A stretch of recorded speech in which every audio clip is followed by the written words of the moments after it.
Ден в музея. Не е ли супер, Пат? Днес с теб ще нагласим една изложба в цяло крило на музея. Ще бъдем само ние. И парите от билетите ще отидат за много важна благотворителност. Гордея се с теб, мамо. Беше чудесна идея.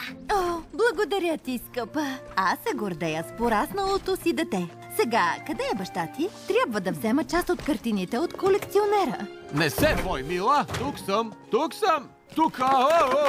Скъпи, тези картини са много скъпи. Само ти напомням. Знам де! Няма проблем. На теб разчитам. Наглеждай го честичко. Разбира се. До скоро, мили! Ей, сега се връщам. Здравейте! Здравейте! Тук сме за... Да изложите някои ценни картини. Чух, аз знам това. Нека да отворя и да ви пусна вътре. Еха! Целият музей само за нас! Детска мечта!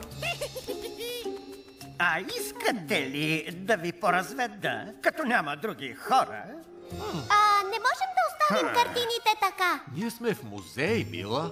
Тук е напълно сигурно. О, да! Пат, наглеждай картините, ясно?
Това е, може би, най-спорният предмет в музея. Не всеки ден виждаме обикновен предмет, показан по този начин. Пожарогасител, навсякъде са.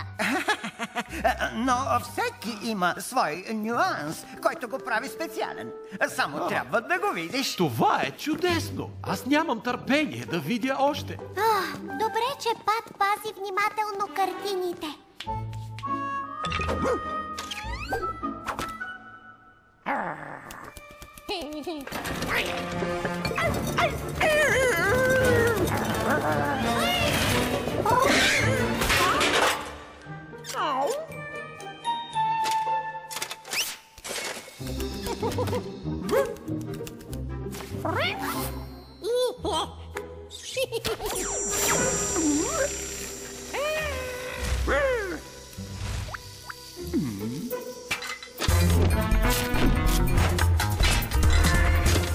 Това е една кратка анкета с въпросчета. Ние можем да ви кажем сега, че на нас много ни хареса. И така, ето първи въпрос. Хей, татко, още имаме да редим картини.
гид беше много странен.